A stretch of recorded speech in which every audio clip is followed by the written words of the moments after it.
Y'all,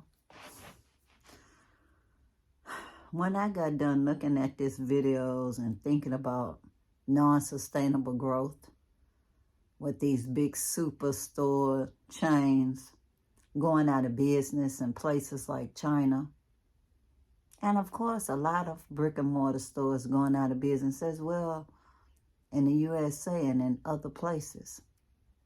And some of the reasons that was quoted was that people just are not making as much money as they used to make. And after the pandemic, they are being more careful with how they spend their money. And some of those chain stores, their big thing was that they had everything on sale for less. So they ran the other stores out of business in the first place. I remember that's how it ended up here too in Galveston. First they ran the mom and pop stores out of business. That was the little corner stores.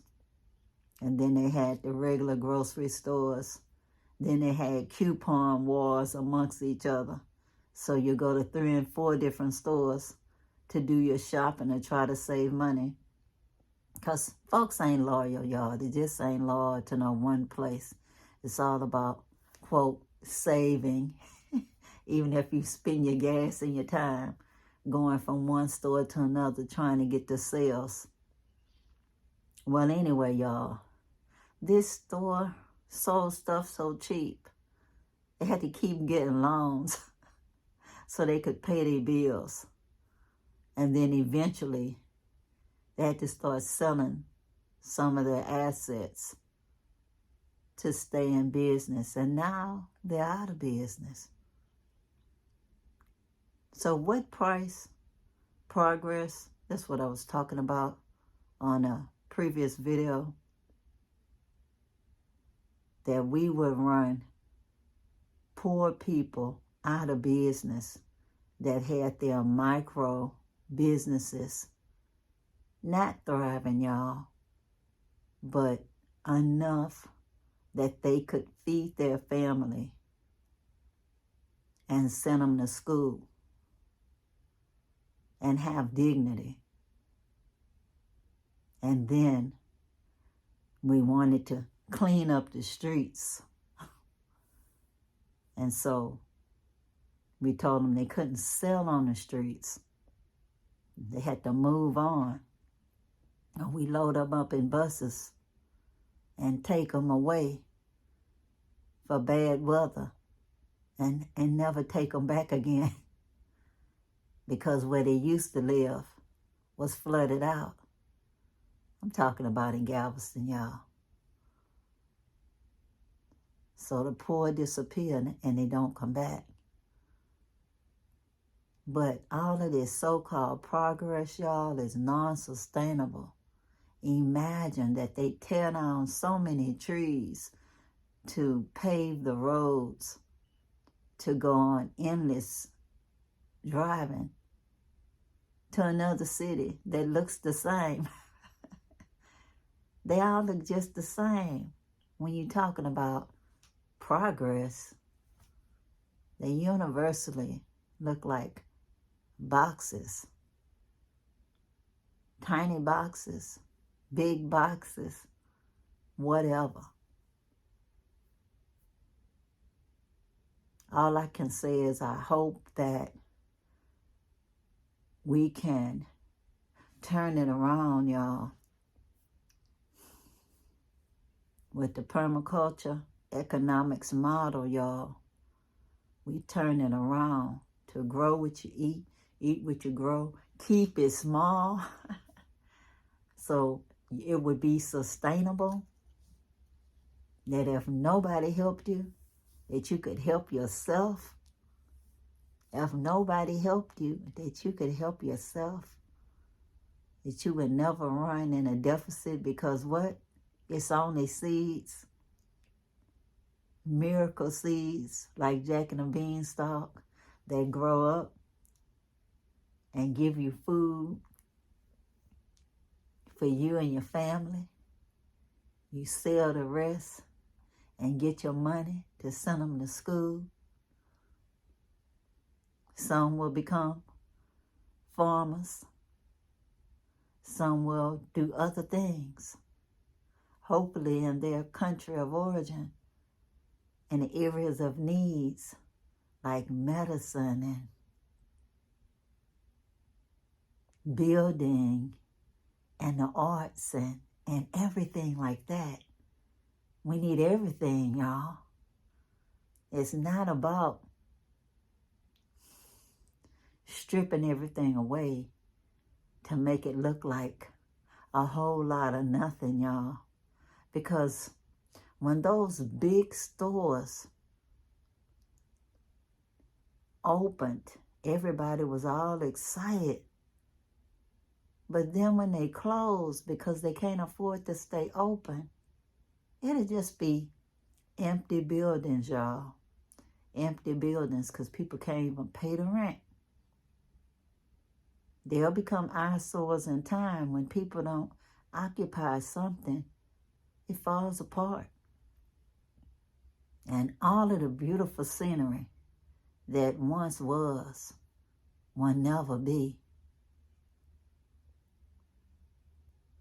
I'm so glad that Galveston is into beautifying Galveston and planting more trees. And I know Galveston is not heaven, y'all. But that model of coming to the realization that what we once had was not a bad thing, and that we can renovate things and reuse them and enjoy how beautiful they are. I pray when I go to the motherland that I will still see some trees around, and hopefully more people will be planting seeds and trees and containers in their backyard, in their own private property, so nobody will make them get rid of them or knock anything down. The only sustainable growth we have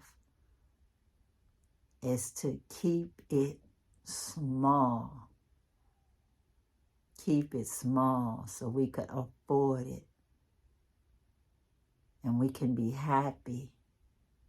And we can pass it on. We can have peace. We can have prosperity. If we can stop the greed, because that's all that is when we want to run someone else out of business, just to build it bigger and thinking that it's better.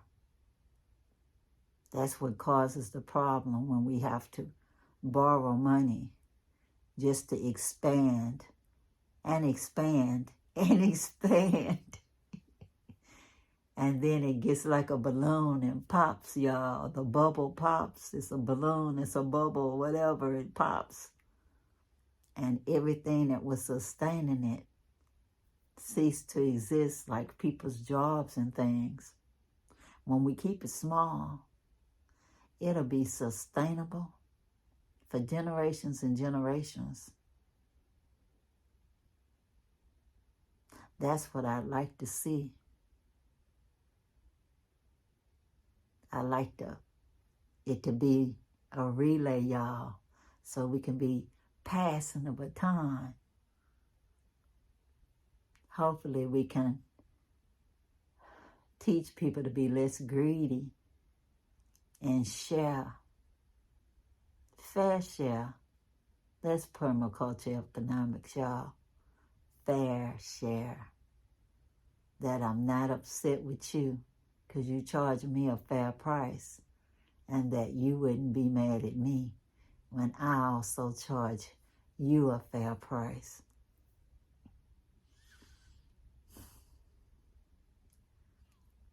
What do y'all think? Let me know down below. Y'all know I just be sharing how I feel with y'all. So let me know what y'all think about it. You think still that big is better? And you think that the little people is in the way and that they're making things ugly, dirty, nasty, just because it's not your idea of beauty, which is sterile and empty and not interesting, not really beautiful, but that you've been hoodwinked into believing that it should be.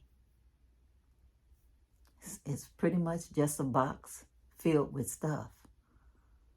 But anyway, y'all, until next time, I just gave you some food for thought. If you have not subscribed, please do. Comment, like, share down below, y'all. Till next time, peace, peace. Power to the people. And I'm out, y'all. Bye.